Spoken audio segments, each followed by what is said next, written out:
누구나 세상을 살다 보면 고난을 만나게 되십니다. 그럴 때 크리스천인 내게도 왜 이런 일이 닥치는지 혼란스럽기도 하고 또 하나님을 원망하는 마음이 들기도 합니다. 그렇지만 성도라면 마땅히 모든 고난도 감당해야 될 일입니다.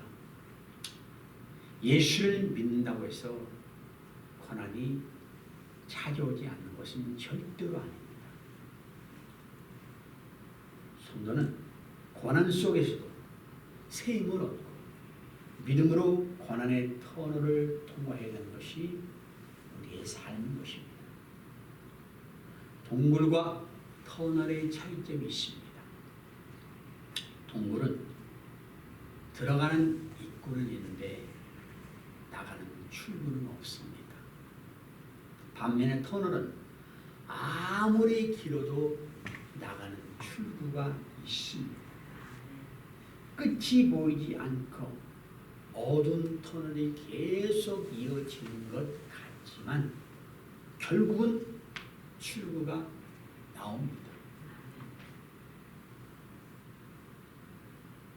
우리 믿는 사람은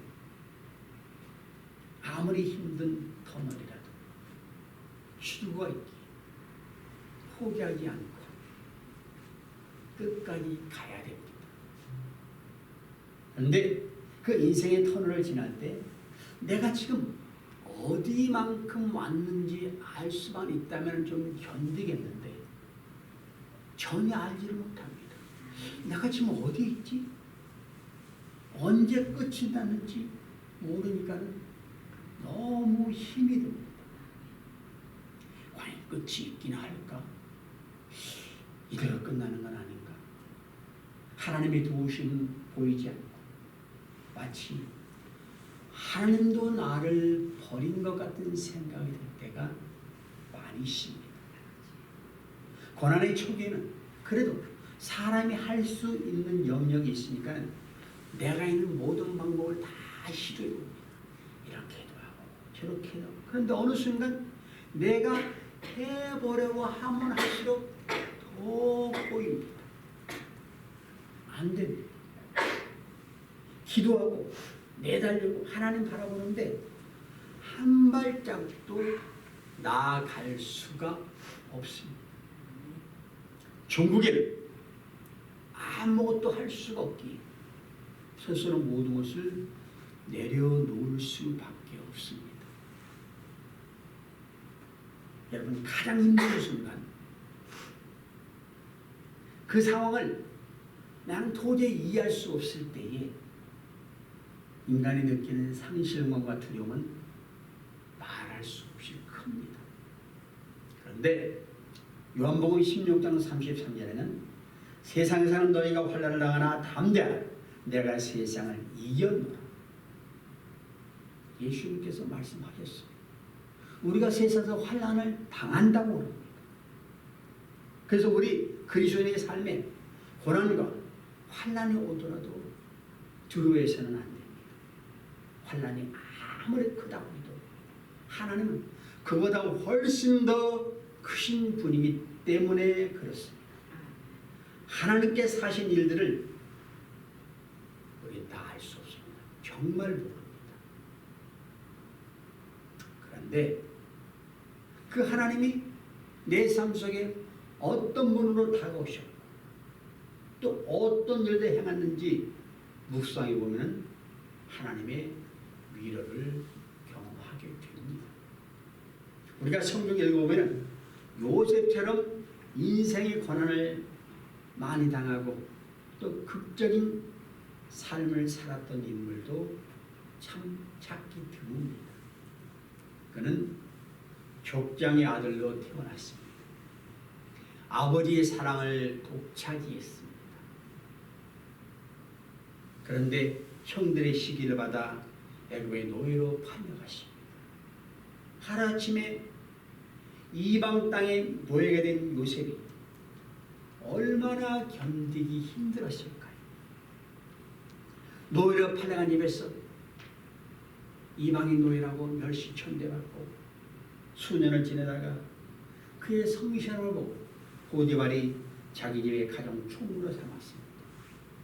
그것도 잠깐.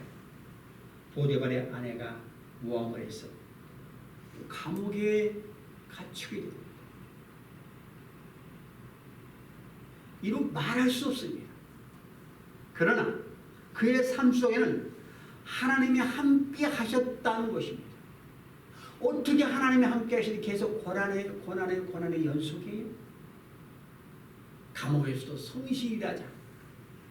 그 감옥의 간수장이 옥중의 죄수를 다 요셉의 손에 맡겨서 관리하게 합니다.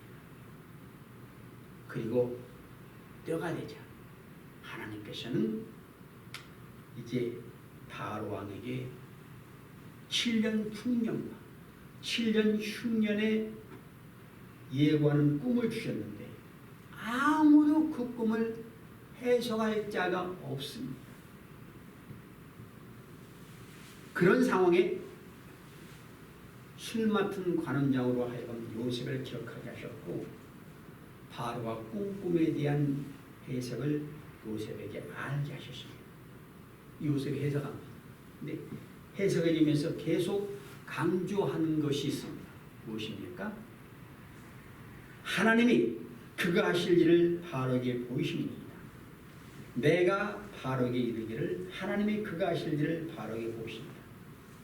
계속해서 바로에게 하나님께서 하실 일을 보이시고 하실 일을 보이시고 꿈을 겹쳐 꾸게 하신 것도 하나님이 이 일을 정하셨고 하나님이 속행하시리라. 그렇게 선포를 합니다. 요셉은 불길한 꿈을 꾸고 괴로워하는 이방인 왕에게 담대하게 하나님을 선포하고 있는 것입니다. 여러분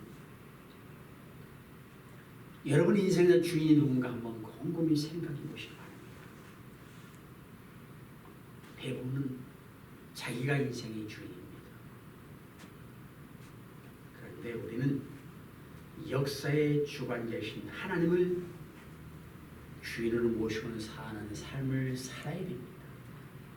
요셉은 왕에게 위기를 벗어날 수 있는 길을 얘기합니다. 나라를 위기에서 극복할 수 있는 명철하고 지혜 있는 지도자를 빨리 세우십시오. 또한 감독관을 둬서 풍년이 있는 7년 동안 수학의 5분의 1을 거두고 각 성읍에 저장하여 흉년을 대비하십시오. 이렇게 얘기합니다. 바로 왕과 그 신하들이 요셉의 제안을 듣고 좋아했습니다. 그런데 눈앞에 그 일에 적임자가 있었으니 다름 아닌 요셉이었습니다. 창세기 41장은 만사가 하나님이 정하신 기한과 때를 따라 이루어진다는 사실을 우리에게 말해줍니다. 또 꿈을 꾸고 그 꿈이 이루어지기를 기다리는 자는 참고 인내하며 믿음을 잃지 말아야 될 것을 교훈해 줍니다. 사실 성령 66권의 주제를 보면요, 흑암으로부터 빛이, 혼돈으로부터 질서, 무에서 유를, 고난으로부터 승리, 죽음으로부터 부활을, 그리고 낮아짐으로부터 높아짐에 대한 내용입니다.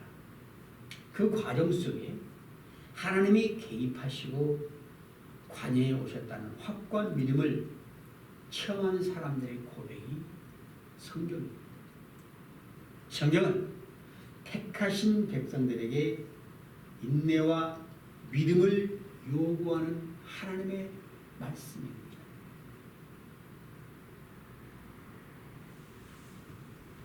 요셉의 생애도 그와 같은 맥락으로 이해할 수가 있습니다. 오늘 본문의 38절 39절을 보면 바로가 그의 신하들에게 이르되 이와 같이 하나님의 영에 감동된 사람을 우리가 어찌 찾을 수 있으리 하고 요셉에게 이르되 하나님이 이 모든 일을 내게 보이셨으니 너와 같이 명철하고 지혜 있는 자가 없도다. 그렇게 말합니다. 자, 이방인의 눈으로도 요셉은 하나님의 영에 감동된 사람으로 인정을 받았습니다.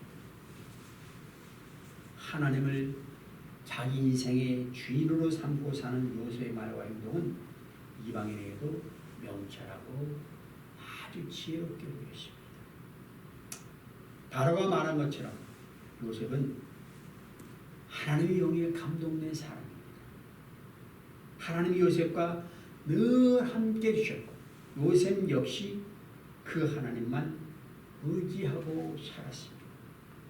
요셉의 그런 마음에 하나님의 감동하심과 은혜가 주어진 것입니다.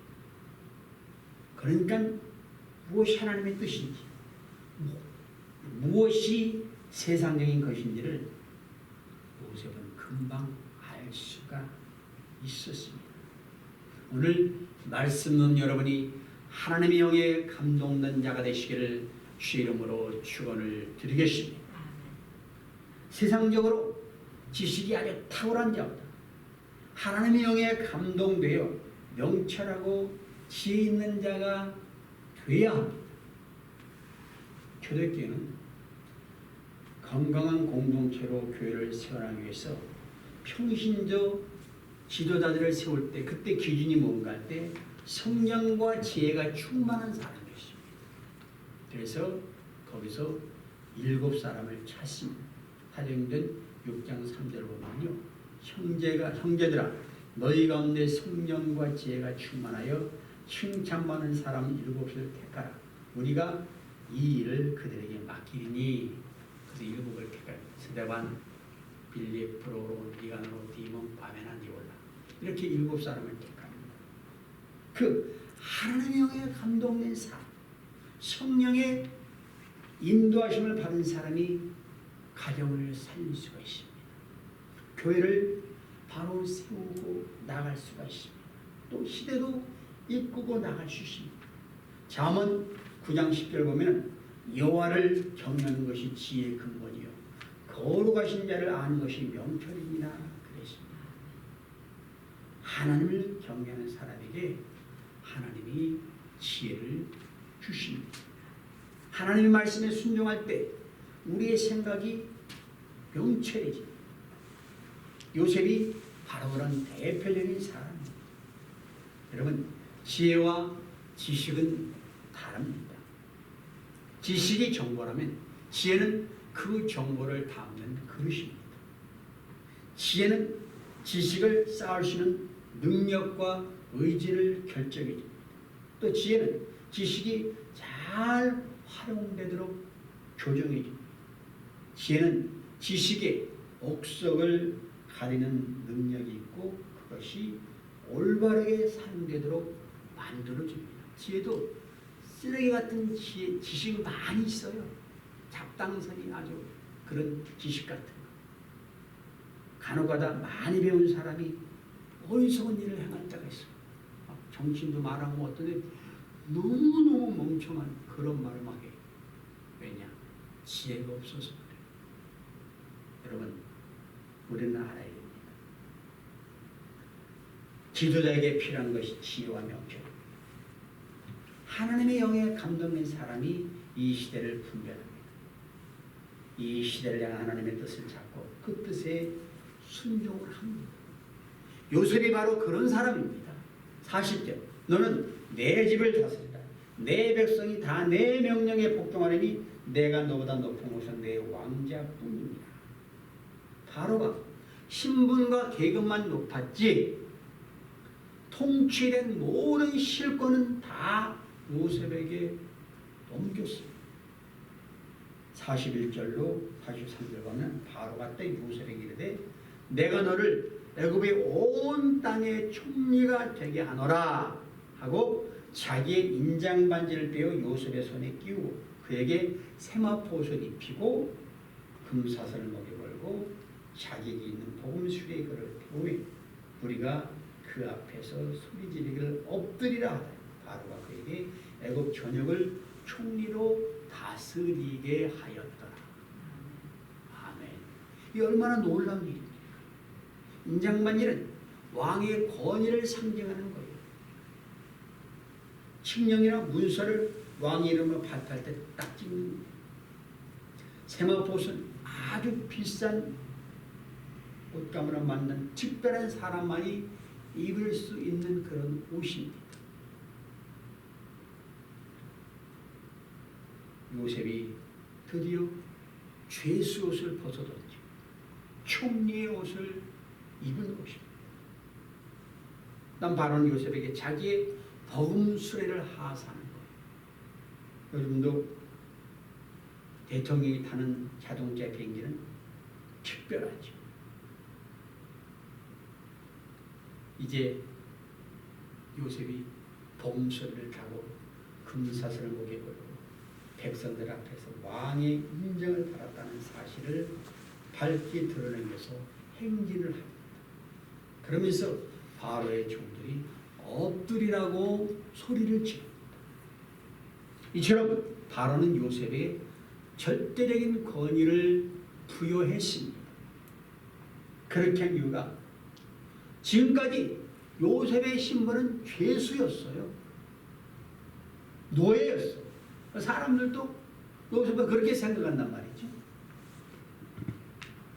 요셉 자신도 자기는 노예였고 죄수였어요. 그런 요셉에게 너는 더 이상 노예도 죄수도 아니고 이제는 애굽 온 나라의 총리이냐 이렇게 선포합니다. 죄수 옷을 벗고 총리 옷을 입고 남은 모습을 보십시오. 얼마나 자랑스럽습니까? 이것이 고난 뒤에 영광을 얻는 하나님의 사람의 모습입니다. 요셉이 총리가 되려도 계속 자기는 노예라는 생각을 갖고 있으면 큰 일을 수행할 수가 없습니다. 나는 총리다. 이런 생각의 전환이 필요합니다. 그런 행식을 하고 나면 달라지겠죠. 이런 생각의 변화는 우리에게도 있어야 됩니다. 베드로전서 2장 9절 뭐라 그랬습니까? 너희는 택하신 족속이요 왕같은 제사장들이여 거룩한 나라여 그의 소유가 된 백성이니 이는 너희를 어두운 데서 불러 그의 귀한 빛에 들어가게 하신 이 아름다운 덕을 선포하게 하려 하십니다. 우리가 누구냐? 하나님의 택하신 백성이에요. 왕같은 제사장이에요. 하나님의 소유예요. 어두운 세상에서 건짐받고 하나님의 덕을 온 세상에 전파하는 자. 이게 보통 놀란 일이 아니거든요. 영원한 지옥에 던져질 운명인 우리가 이렇게 됐다는 것은 이건 엄청난 거예요. 근데 마귀는 우리가 이런 사실을 모르는 채 여전히 나는 죄인이고 하나님과 사람 앞에 쓸모도 없고 그래서 그렇게 비참하게 살기를 원하고 그렇게 만듭니다. 지금 세상에 있는 자들이 다 그런 자들이에요, 사실. 근데 우리가 세상 것 탐하고 죄를 지으면요, 실제로 사탄에게 끌려 그렇게 초라한 모습으로 살다가 끝날 수밖에 없습니다. 이게 무서운 거예요. 그런 우리에게 하나님께서 무슨 직분을 주겠어요? 총리 같은 거 주겠어요? 줘도 못해요. 마귀는 끝까지 우리를 이렇게해서 그렇게 계속해서 세상을 탐하게 만들고 죄를 범하게 만들어요. 아무것도 아니고 정말 세상에 뭐가 크겠어요? 아무것도 아닌 것을 넘어지기만 해요. 그래야 마귀는 우리 인생을 철저하게 실패되게 거짓 증거하고 참수하고 중상거라고 별짓을 다. 우리가 그렇게 생각하면 그런 자로 살아요. 이 세상이 점점 것으로 알고 살다 끝납니다.